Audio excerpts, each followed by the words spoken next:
낡은 캠퍼스백과 명품 로고 사이의 거리, 가치관의 평행선. 제1장. 신촌의 여름밤, 첫사랑의 시작과 보이지 않는 균열. 강현우가 이서윤을 처음 만난 건 대학교 2학년 청춘의 열기가 신촌 거리를 뜨겁게 달구던 7월의 어느 날이었다. 친구들과 어울려 들어간 북적이는 맥주집, 그 소란스러운 공간 속에서도 서윤은 유독 독보적인 존재감을 뿜어내고 있었다. 화장기 없는 수수한 얼굴에 흰 티셔츠, 청바지 차림이었지만 그녀가 소리내어 웃을 때마다 주변의 탁한 공기가 맑게 정화되는 듯한 착각마저 들었다. 현우야, 저쪽 테이블이랑 분위기 좋은데? 한번 합쳐보자. 친구의 부추김에 못 이기는 척 자리를 합쳤고 현우는 서윤의 옆자리에 앉게 되었다. 그날 밤 두 사람은 맥주잔을 부딪히며 밤새도록 전공 이야기, 좋아하는 영화, 사소한 취향들을 공유했다.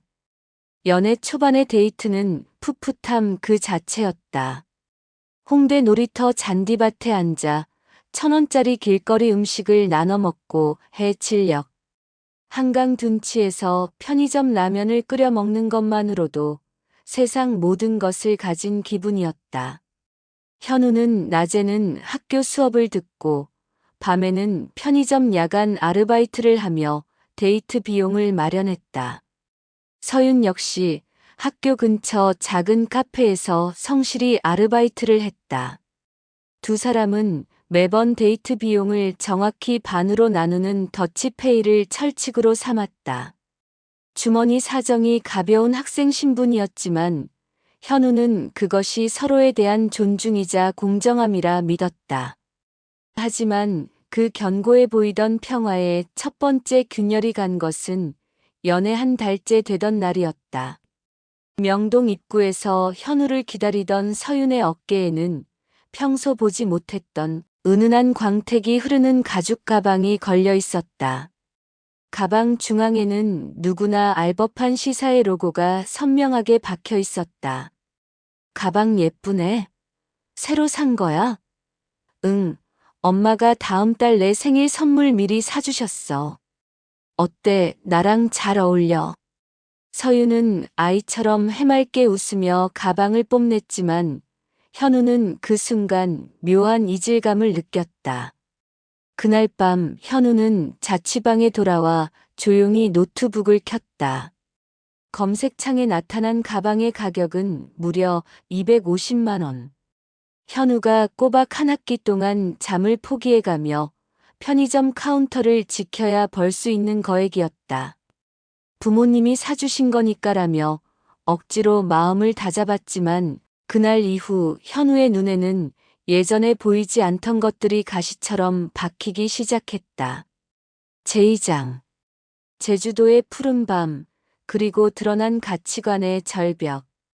겨울 방학이 찾아왔고 두 사람은 첫 장거리 여행으로 제주도를 택했다.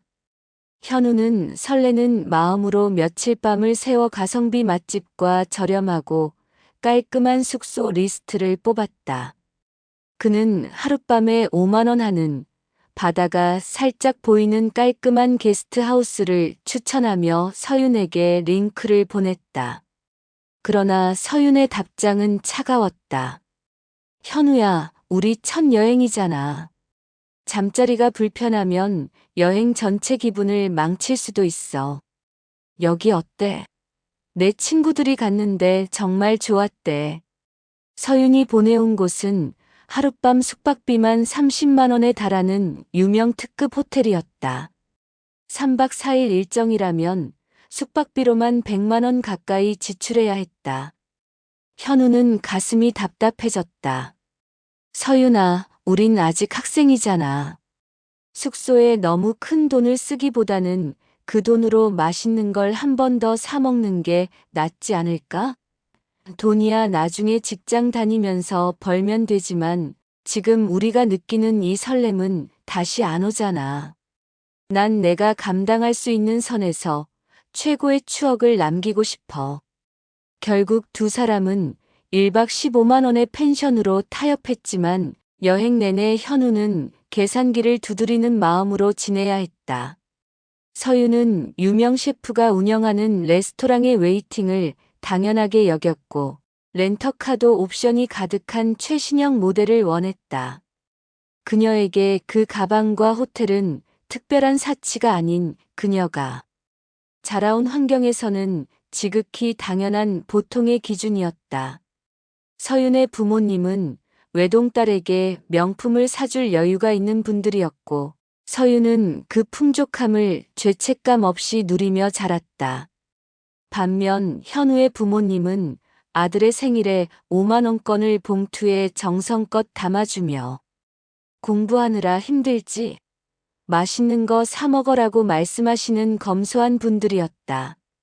누구의 잘못도 아니었다.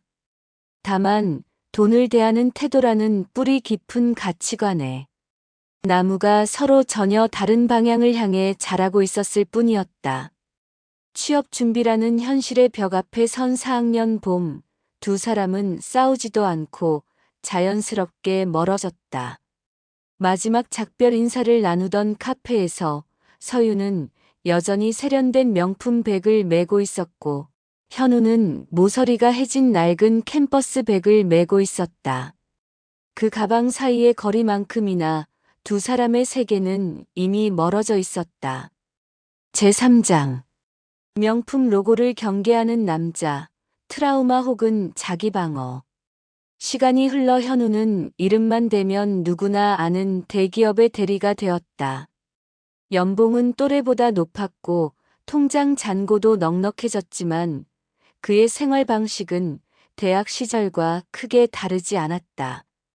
그는 수백만 원짜리 명품 시계 대신 기능에 충실한 스마트워치를 찾고 외제차를 할부로 뽑는 동료들 사이에서 꿋꿋하게 지하철 정기권을 끊어 다녔다. 그 사이 몇 번의 소개팅이 있었다. 하지만 현우에게는 기이한 징크스가 생겼다. 상대 여성이 고가의 명품 백을 들고 나오면 채 대화를 시작하기도 전에 마음속에서 차가운 경고음이 울리는 것이었다. 현우 씨는 패션에 관심 없으세요?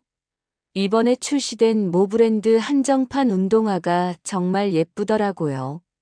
소개팅 상대가 던진 가벼운 질문도 현우에게는 나는 당신과 경제적 눈높이가 다른 세계 사람이에요라는 선언처럼 들렸다. 주변 사람들은 그를 향해 돈도 잘 벌면서 왜 그렇게 꽉 막혔냐, 명품 하나 든다고 다 속물은 아니다라고 조언했지만 현우에게 그것은 편견이 아닌 생존을 위한 자기 방어 기제였다. 서윤과의 연애에서 겪었던 그 숨막히는 기준의 차이와 자격지심을 다시는 반복하고 싶지 않았기 때문이다. 어느 날 밤 회사 후배 지훈이 술잔을 기울이며 한숨을 내쉬었다. 선배, 제 여자친구는 기념일마다 명품 가방 리스트를 보내요. 제 월급이 300인데 가방 하나가 400이에요. 사랑하니까 해주고 싶은데 카드 명세서를 볼 때마다 심장이 오그라들어요. 현우는 지훈의 술잔을 채워주며 씁쓸하게 말했다. 지훈아, 사랑은 서로의 속도를 맞추는 거지. 한 명이 전력 질주하며 상대의 뒷모습만 쫓아가는 게 아니야. 소비 패턴이 안 맞으면 결국 내 영혼부터 갉아먹게 될 거야. 너와 같은 보폭으로 걸을 수 있는 사람을 찾아. 결국 지훈은 얼마 뒤 이별을 선택했다. 선배 말대로 솔직하게 제 형편을 말했더니 그 정도도 못해줘? 라는 답이 돌아오더군요. 슬프지만 이상하게 오늘 밤은 잠이 잘 올 것 같아요. 제4장 낡은 크로스백을 맨 여자, 서연과의 기적 같은 만남. 31살의 가을, 친구의 간곡한 부탁으로 나간 소개팅 자리. 현우는 큰 기대 없이 약속 장소인 홍대의 한 조용한 카페로 향했다. 그곳에는 베이지색 코트를 입고 청바지를 입은 수수한 차림의 서연이 앉아 있었다. 그녀의 옆자리에는 브랜드 로고조차 희미해진 모서리가 다른 가죽 크로스백이 놓여 있었다. 안녕하세요, 강현우입니다. 제가 좀 늦었죠? 아니에요, 제가 좀 일찍 온 거예요. 반가워요. 서연은 화려한 화장 대신 맑은 미소를 지어 보였다. 그녀는 메뉴판에서 가장 비싼 시그니처 메뉴 대신 따뜻한 아메리카노 한 잔을 골랐다. 이야기를 나누며 현우는 전율을 느꼈다. 그녀의 입에서 나오는 문장들은 현우가 평생 찾아 헤매던 정답지 같았다. 저는 물건을 살 때 브랜드보다는 제 기능을 얼마나 오래 하느냐를 봐요. 남들에게 보여주기 위한 소비에 에너지를 쓰는 건 너무 피곤한 일이잖아요.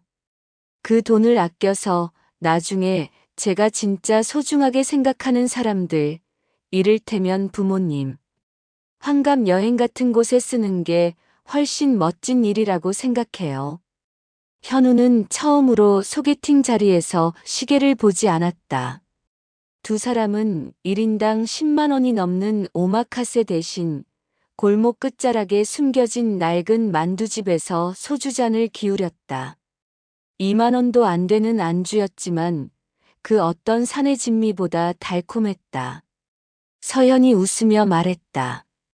현우 씨랑 있으면 무언가 증명하려고 애쓰지 않아도 돼서 정말 좋아요.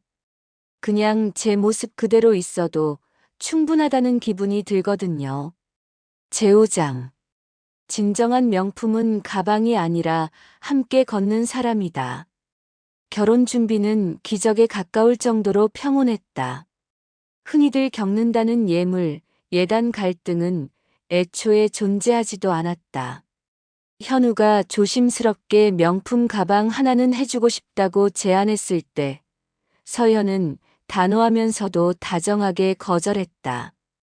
여보, 나 그 가방 메고 지하철 타면 가방 상할까봐 전전긍긍할 것 같아. 그 돈으로 우리 신혼집 대출 원금 조금 더 갚자. 그게 우리 미래를 위해 훨씬 명품 같은 선택 아닐까? 두 사람은 화려한 호텔 웨딩 대신 하객 10명만 모시는 작은 하우스 웨딩을 올렸다. 결혼식 날 하객들 틈에서 우연히 전 여자친구 서윤을 보았다. 그녀는 여전히 눈부시게 화려한 명품 정장을 입고 있었고 곁에는 그녀의 기준을 맞춰줄 수 있는 재력가 남편이 서 있었다. 현우는 진심 어린 미소를 지어 보였다. 그녀는 그녀에게 맞는 옷을 입었고 자신은 자신에게 가장 편안한 옷을 찾았음을 확인했기 때문이다. 결혼 1주년 기념일, 두 사람은 소파에 나란히 앉아 가계부를 정리하며 치킨 한 마리를 시켜 먹었다. 여보, 우리 이번 달 목표 저축액 달성했어. 이 속도라면 내년엔 더 큰 집으로 이사 갈 수 있겠다. 서연의 환한 웃음을 바라보며 현우는 깊은 행복을 느꼈다. 누군가는 명품 백 하나 없는 그녀의 삶을 평범하거나 초라하다고 할지도 모른다. 하지만 현우에게 진짜 명품은 어깨에 걸린 차가운 로고가 아니라 나와 같은 가치를 바라보며 비바람 속에서도 맞잡은 손의 온기를 놓지 않는 사람이었다. 창밖에는 차가운 겨울비가 내리고 있었지만 낡은 가죽배기 구석에 얌전히 놓여있는 현우의 신혼집 거실은 그 어느 명품 매장보다 안온하고 찬란한 빛으로 가득 차 있었다.